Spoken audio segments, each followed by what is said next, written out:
大家好，今日係3月13號星期四，港股開市係微升嘅，恒生指數升16點，國際指數升9點，科技指數升22點，匯豐升0.5%，比亞迪升1.2%，理想升2.8%。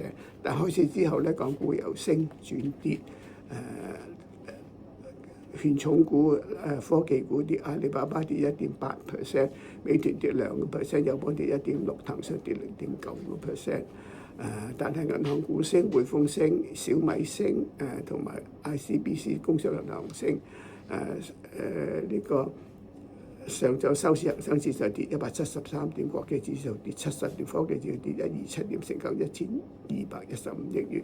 下晝跌幅擴大，開頭跌300點，跟住最多跌402點。阿里巴巴跌3.5%，美團跌3.8%，騰訊跌1.8%，中芯國際跌6.5%。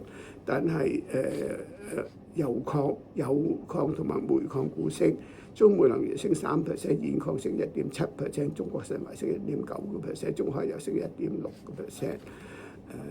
收市恒生指數係跌137點，國際指數跌97點，科技指數跌41點，成交2338億元。